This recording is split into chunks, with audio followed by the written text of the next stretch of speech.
Hello, guys. It's Shane Davis, 20-year comic veteran. I'm here with none other than my beautiful wife, Yanzi Lynn, to talk about DC Comics says, be gay, do crime. Let's get into it.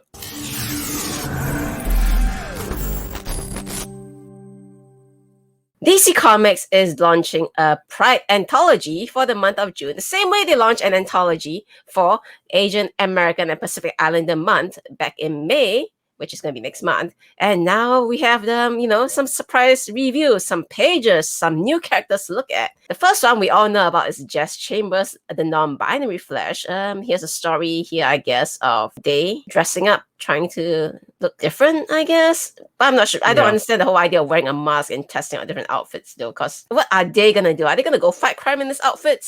But okay, that's not the point of this video, though. This video here today, we're looking at this other character, a new character by the name of Drama Boy, in the story entitled Be Gay, Do Crime. Right off the bat, guys, I kind of take issue with this a little bit. The be gay, do crime. I don't know what DC is trying to say here. I don't know what the creatives are trying to say. So we're just going to read a little bit about this. But as you can see, I really want to point this out in working in comics, is this is hand lettered on the board. So there is no production issues here. There's no goof somewhere. Somebody took time and effort to hand letter this on the actual board itself. So no mistake. Be gay, do crime is not a mistake, basically.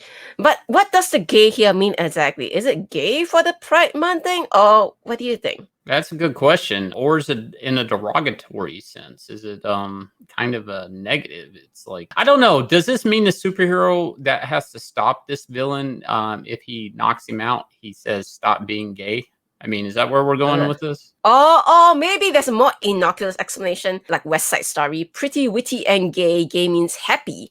So be happy, do crime. Wait. Okay, that is even worse. Yeah, but I shouldn't crime and you're happy. I shouldn't have to rob a bank to be happy. Now, of course, the money from said bank will make me happy, but I should be serious when I'm robbing a bank, not happy. So maybe we find out what be gay means here.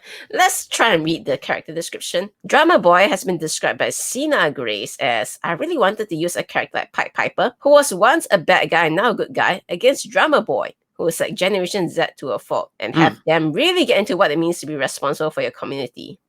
Drama Boy grew up seeing Pied Piper on TV and was like, whoa, it's me but grown up.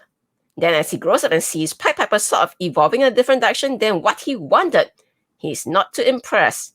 So Pied Piper kind of became a hero, in the 90s? Was it? Kinda, around that era. I've drawn Pied Piper a couple of times at DC Comics. Yeah, he became a good guy. That's the thing. He would help Flash out. Like, he was a villain at one time, then became good guy. That's about right. So this kid here, this Drama Boy, is upset that the guy that he's worshipping went from bad guy to good guy. So, not exactly the best morals, but all right, sure. Yeah. So let's look at what he has to say, what Sina Grace has to say, though, about Drama Boy. He actually did a sketch of Drama Boy that we'll look at in a bit, and this is how he describes him. I got instantly enamored with the idea of someone being a copycat of Pied Piper. I just made him this adorable chunky boy with empowered electronic drum pads.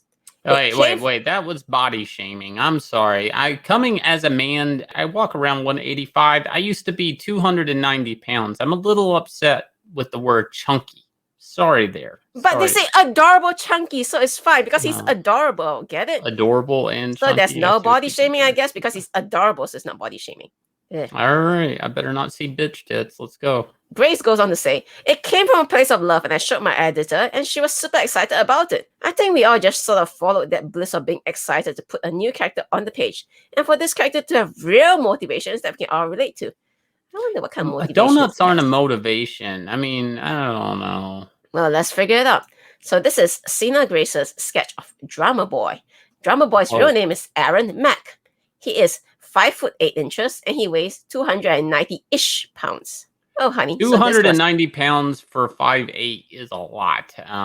Now, that could be muscle. There could be some muscle weight there. Really? You look at this sketch and you want to tell me this is muscle weight. This is muscle weight. A lot of curves. Look, we're not here to talk about the body of Drummer Boy. We're here to talk about the motivations of crime and gay and what they have to do with one another, which I don't think they have anything to do with one another. Well, they just promised me, though, that there are some real motivations here that we can relate to. So let's look at Drummer Boy's interests. Interests include Music. That's fine. Everyone likes music. Yeah. Practical activism. Going to a book burning, maybe? What does that mean? Practical activism, like It means some nothing. kind of activism they can take part in some actual rally instead of just saying, "Oh, I'm going to boycott this." It's like something you can really do it in front of everybody. Like Maybe. with physical force? Like if I throw a brick through a window, is that practical activism? I mean, it is practical in the sense that it can be done. It can be practiced. That's why it's called practical. Practical right. activism, sure. Throw bricks at windows, destroy mom and pop shops, I guess that's what it is. And Yeah. one of his interests is the 90s as a vibe. Well, that's nice. It's nice to know that my teen years are a vibe now to Gen Z, but whatever. Yeah. Cartoons. Of course. Probably a Steven Universe fan, right? Yeah, big Steven Universe fan here, guys. And here's the most interesting interest, which I can't even really understand myself. It's called delegitimizing all binaries. So no more binaries, basically. No more black and white, only gray. No more right and wrong, only gray. Well, then how is he a supervillain? He's contradicting himself. You got me there. I have absolutely no idea what that absolutely means at all. But seriously, so this is what they mean. He have interests that we can relate to. I can't even relate to the outfit on any practical level. I mean, this is what you're running around trying to commit evil within now. You could at least get combat boots or something with a little more protection. Ankle socks, like what kind of protection do those give you? And no sleeves. You know, that's a point of superheroes and supervillains wanting to be as covered as possible because they don't want to get shrapnel flying at them and all this kind of stuff. But I guess it's not a concern for this guy. In all fairness, he probably sweats a lot, though. Then why is he wearing stockings to keep warm? Does it say to keep warm? It does say to keep warm. Oh my god, he's half naked, but he has stockings to keep warm. That's great character design. But I guess that's not our biggest issue with this, right? The fact is that when you look at legs, I mean, they were shiny legs. Yeah, well, that's because stocking gear. Now, our big issue with this is it is obvious that DC is doing a big show of virtue signaling.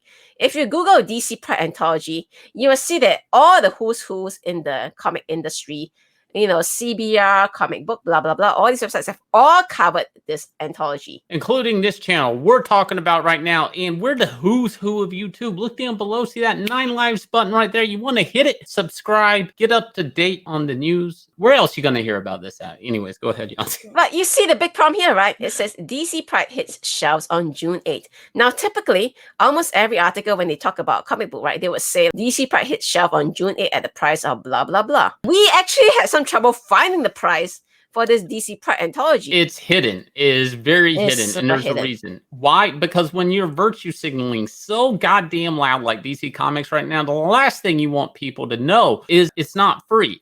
It is $9.99. Okay, this is going to be probably the most expensive single issue comic that DC Comics is putting out in the month. Pandering. It is a word. It is a thing DC Comics is doing. And they're not just doing it with this. There's going to be a whole month of covers that go along with it. So the idea is if you feel like marching in a parade, why not just march right into a comic book shop and pick up you a $9.99 comic book?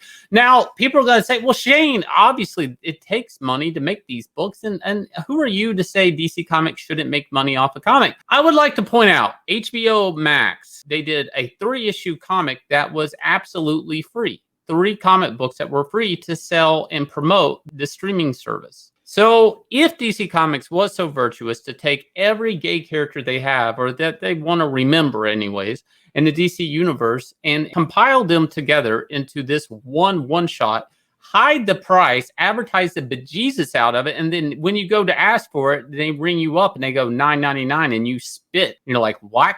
$9.99 for a comic book? And that's what they're doing here, okay? So it is not like they couldn't give this for free. And I don't like the idea of giving virtue points to a company that is pandering on this level and charging the most that they can. Now, with that said, again, with the Asian Pacific Islander one-shot, they have the same cover. Let's look at this cover here. Nice Jim Lee cover. Oh, same thing. Let's take a bouquet of characters and pull them from their respective titles, whatever edges of the DC universe, and put them all together. And we've covered this on this channel. You can look up the video. What do these characters have in common? Rice and noodles. Okay, that's it.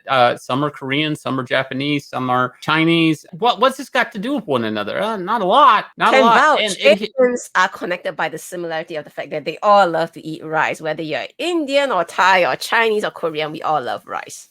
So right, that's one right, right. connection. So this is kind of a thing where the companies are chasing diversity so hard, so fast that nobody cares about diversity of character, and it is actually doing a disservice to these characters.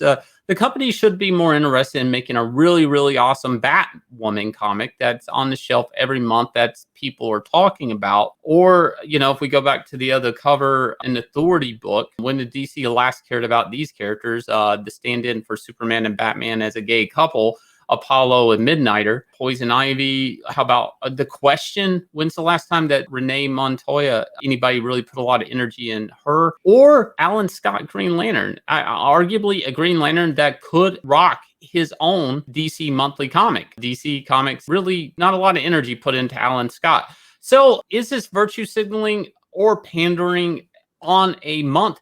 And while you're at it, are we going to do a Vegans Unite issue?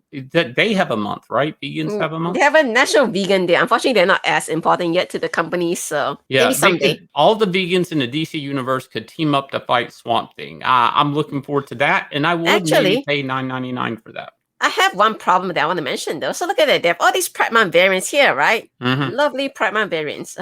Absolutely no variants for Asian American month. It's just this one anthology, and then they're like, oh, by the way, you know what? Cheers to Asian. We love the Asians. They represent 60% of the world market. Yeah. But Can't sell no variants to know 60% of the market. I mean, what are you doing? Can't be doing that. But you know what you can do? But bam, back Starlight Cat's up on Indiegogo. We are about to hit $107,000 and $200. $200 walking around, change little girl, big adventures, cats in space. It's that simple. That's simple. I can't virtue signal. We did not do a National Cat Month variant program yet. It is a cat book. Go check it out. While you're at it, if you haven't already, look down below, see that 9 lives button. Bam! You want to hit that button. You want to let us keep you up to date on the news of the dumpster fire that is the pop culture comics media. We talk a little cartoons, we talk a little movies, talk a little video games, talk a lot of comics. And that's it for us. We'll catch you again with another video. Take care.